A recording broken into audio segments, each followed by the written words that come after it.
कभी कभी ऐसा क्यों होता है कि दुनिया से दूर होकर तन्हा बैठने का दिल चाहता है। लोगों की भीड़ में रहकर भी इंसान अंदर से खाली क्यों महसूस करता है।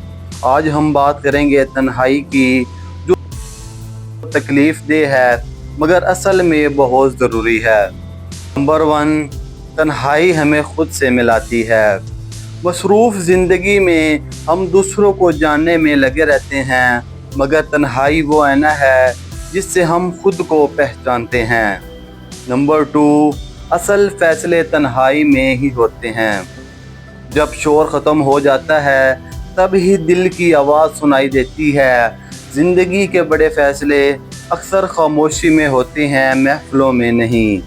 नंबर थ्री, तन्हाई आपको अंदर से मजबूत बनाती है। जब कोई साथ ना हो फिर भी आप खड़े रहें तो समझ लें आपने ज़िंदगी को जीना सीख लिया। नंबर फोर, हर रिश्ता साथ नहीं होता, लेकिन तन्हाई हमेशा होती है। ये वो साथी है जो मुश्किल वक्त में आपको नहीं देता, बस शर्त ये है कि आप इससे लड़े नहीं, सीखें। नंबर फाइव, तन्हाई तख्लीक की माँ है।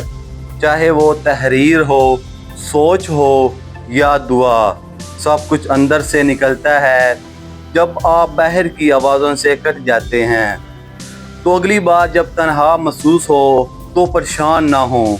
ये वक्त तुम्हारे लिए अल्लाह की तरफ से ख़ास है, जहाँ तुम खुद को बेहतर जान सको, बेहतर बना सको। याद रखो, कामयाबी का सफ़र अकेले ही शुरू होता है। अगर वीडियो पसंद आए तो दिल से दी गई दुआ ज़रूर कमेंट करो, और ऐसे और मौज़ूआत के लिए चैनल को सब्सक्राइब करना ना भूलो।